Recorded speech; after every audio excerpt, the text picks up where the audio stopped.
eyes wider. Is she a Nigerian? Just a well-read American. Ah, well, nobody's perfect. He laughed, before there could be any suggestion of an insult. Tagwabanda, ayaungunja. It's a European proverb, you know. Are you Yoruba? I asked. His accent sounded Nigerian to me, but I didn't have the ear to tell Yoruba from Igbo, from Hausa, or any of the other tongues. Yoruban Christian.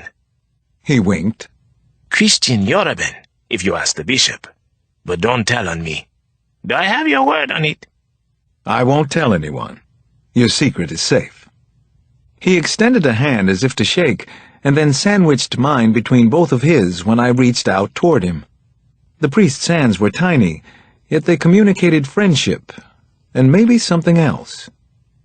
Have you accepted Jesus Christ as your Savior, Detective Cross? I pulled my hand back. How do you know my name? Because if not, considering the trip you're about to take, now might be a good time to do so. Accept Jesus Christ, that is. The priest made the sign of the cross over me. I am Father Bambata. May God be with you, Detective Cross. You will need his help in Africa, I promise you. This is a very bad time for us. Maybe even a time of civil war. He invited me to come sit in the empty seat next to him, and we didn't stop talking for hours. But he never did tell me how he knew my name. Chapter 34.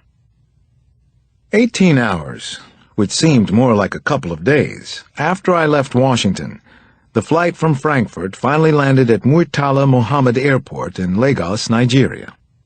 I had watched the unbelievable and somewhat hypnotic sweep of the Sahara from the plane, the savannas that buffered it from the coast, and the equally vast Gulf of Guinea just beyond the city. Then, as I deplaned onto the tarmac, I suddenly felt like I was in any town, USA. It might have been Fort Lauderdale, for all I could tell. I'm sorry I can't help you here, brother. Father Bombata came up and shook my hand again before we separated. He had told me he had an escort meeting him to speed up his arrival. Put 200 naira in an empty pocket, my friend. What for? I asked. Sometimes God is the answer, other times it's cash. Smiling as ever, the diminutive priest gave me his card, then turned and walked away with a final friendly wave. I found out what he meant around 3 hours later, which was the amount of time I had spent sweating on the immigration line. There were just 2 slow-moving officers at the counter for something like 400 people. Some passengers sailed through, while others were detained at the head of the line for as long as 30 minutes. Twice I saw someone taken away by an armed guard through a side door rather than being allowed to go out to the main terminal. When it was finally my turn, I handed my landing card and passport to the officer. "Yes, and your passport?" he asked. I was momentarily confused, but then I remembered what Father Bombata had said and understood. I held a scowl in check. The official wanted his bribe.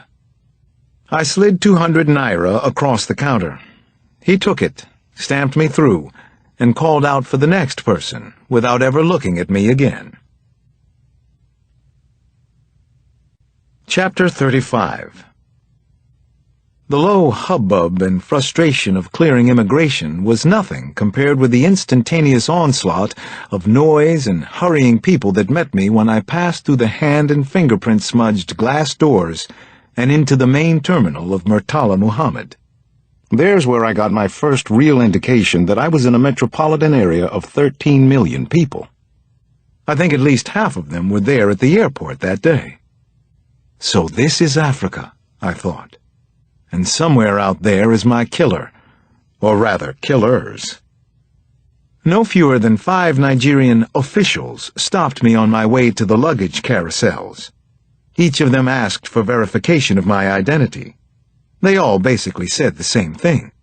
Visa, American Express, any card will do. Each of them clearly knew I was American. They all required a small bribe, or maybe they thought of it as a gratuity. By the time I reached the baggage carousel, got my duffel, and pushed back out through the 20-deep wall of people pressing in, I was tempted to fork over a few more naira to a raggedy-looking kid in an old skycap hat who asked where I wanted my bags taken. I thought better of it, however, and pushed on, hauling my own luggage, keeping everything close to the chest. Stranger in a strange land, I thought, though I was also strangely pleased to be here. This promised to be quite an adventure, didn't it? It was completely new territory for me. I didn't know any of the rules. Chapter 36. There was no relief outside, where the air smelled of diesel, and no wonder. There was a raft of old cars, trucks, and bright yellow buses everywhere that I looked. Locals of all ages walked alongside the traffic, selling everything from newspapers to fruit to children's clothing and used shoes. Alexander Cross? I turned around, expecting to see and meet Ian Flaherty, my CIA contact here in Nigeria. The CIA was good at sneaking up on you, right? Instead, I came face to face with two armed officers. These were regular police, I noticed, not immigration. They had all-black uniforms, including berets with insignia chevrons on the epaulets of their shirts.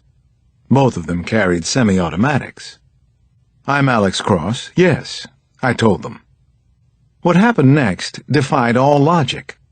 My duffel bag was ripped from my arm, then my small suitcase.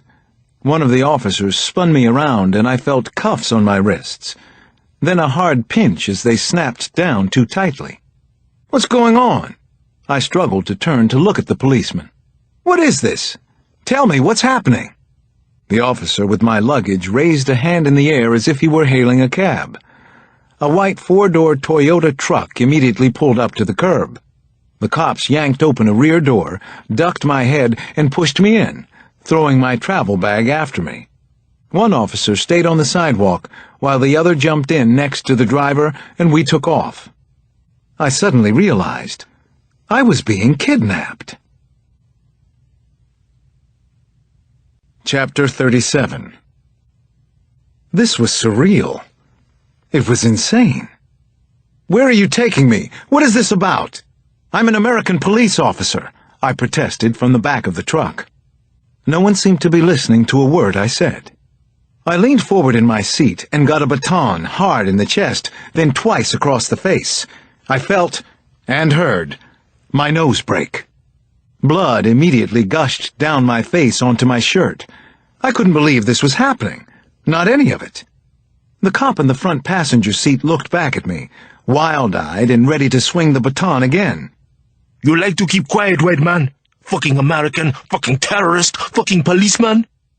I'd heard that some people here didn't like American blacks referring to themselves as African American. Now I was feeling it firsthand. I breathed hard through my mouth, coughing up blood and trying to focus, though my head was spinning.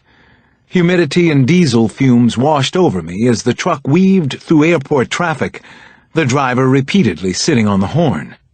I saw a blur of cars, white, red, and green, and several more bright yellow buses. Women were walking on the side of the road with swaddled babies held low on their backs, some of them with baskets balanced on top of their geles. There were a great number of huts in view, but also modern buildings, plus more cars, buses, trucks, and animal-driven carts. All around me, business as usual. And business as usual inside this truck, I feared. Suddenly the cop was on me again. He stretched over the seat and pushed me onto my side. I braced for another strike of his billy club. Instead, I felt his hands patting me down. Then my wallet was sliding out of my pocket. "Hey!" I yelled. He pulled out the wad of cash I had, 300 American and another 500 in naira, then threw the empty wallet back in my face. It sent a shudder of pain deep into my skull. I coughed out another spray of blood, which hit the seat and earned me another baton strike across the shoulder. The dark blue nylon sheet covering the back seat suddenly made sense to me. It was there for blood stains, wasn't it? I had no bearings, No idea why this was happening, no idea what to do about it either. In spite of my own better judgment, I asked again, "Where are you taking me? I'm an American policeman. I'm here on a murder case." The officer barked out something in dialect to the driver. We swerved, and I fell against the car door as we came to a fast stop on the shoulder of the road. They both got out. One of them tore open the door on my side, and I dropped to the ground, cuffed and unable to break my fall. A world of dust and heat and pain swam around me. I started to cough up dirt. Powerful hands were under my arms now, lifting. The cop, or whoever he was, brought me up to my knees. I saw a little boy staring from the back of a packed Audi station wagon as it passed. You are a brave man, just as brave as you are stupid, fucking white man. It was the driver talking now, stepping in for his turn. He slapped me hard, once across the left side of my face, and then back across the right. I struggled to stay upright. "You two are doing an excellent job." I was definitely punchy. Already I didn't care what came next. It was a hard overhand fist to my temple.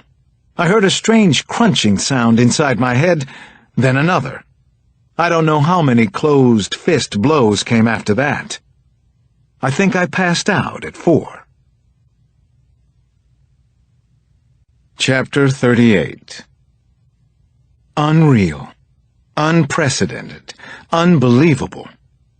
It was dark when I woke up, and I hurt all over, but especially around my nose. At first, my mind was blank. I had no idea where I was, not Africa, not anywhere. I just thought, how the hell did I get here? And then, where is here? Where have I been taken? My hand went up to my temple. I felt a sharp sting where I touched an open wound, and then I remembered the handcuffs. But they weren't on my wrists anymore. I was on my back, on a hard floor, stone or cement maybe. Someone was looking down at me. I couldn't make out his expression in the nearly lightless room. I could only tell that he was a dark-skinned man. Not one man, I realized. Many. A dozen or more men were standing around me. Then I got it. They were prisoners. Like me. White man is awake, someone said. My clothes gave me away, I supposed. They had made me for an American. White man was meant to be an insult, one that I had heard already on the trip. "Where am I?" It came out as a croak. "Water?" I asked. The one who'd already spoken said, "Not until morning, my friend." He knelt down and helped me sit up, though. My rib cage felt like it was ready to explode, and I had a monster headache that wasn't going away by itself. I saw that I was in a bleak, filthy holding cell of some kind. Even with my nose broken, the smell was unbelievably strong and foul, probably coming from a latrine in some unseen corner. I took shallow breaths through my mouth. What little light there was came through a grated door on the far wall. The place looked big enough for maybe a dozen of us, but there were at least 3 times that number, all males. Many of the prisoners were lying shoulder to shoulder on the floor. A relatively lucky few were snoring away on wall-mounted bunks. "What time is it?" I asked. Midnight, maybe? Who knows? What's the difference to us? We're all dead men anyway. Chapter 39. As my head cleared some, I realized that my wallet was gone. And my belt. And I realized as I felt around some more the earring from my left ear. The lobe was scabbed over where a small silver hoop had been, a birthday present from Janny. Where had they taken me? How far was I from the airport? Was I still in Nigeria? Why hadn't anyone tried to stop them from kidnapping me? Did it happen all the time? I had no idea about any of these questions, or their answers. "Are we in Lagos?" I finally asked. Yes, in Kirikiri. We are political prisoners, so I have been told. I am a journalist. And you are? A metal scrape came from the direction of the door as it was unlocked, then opened wide.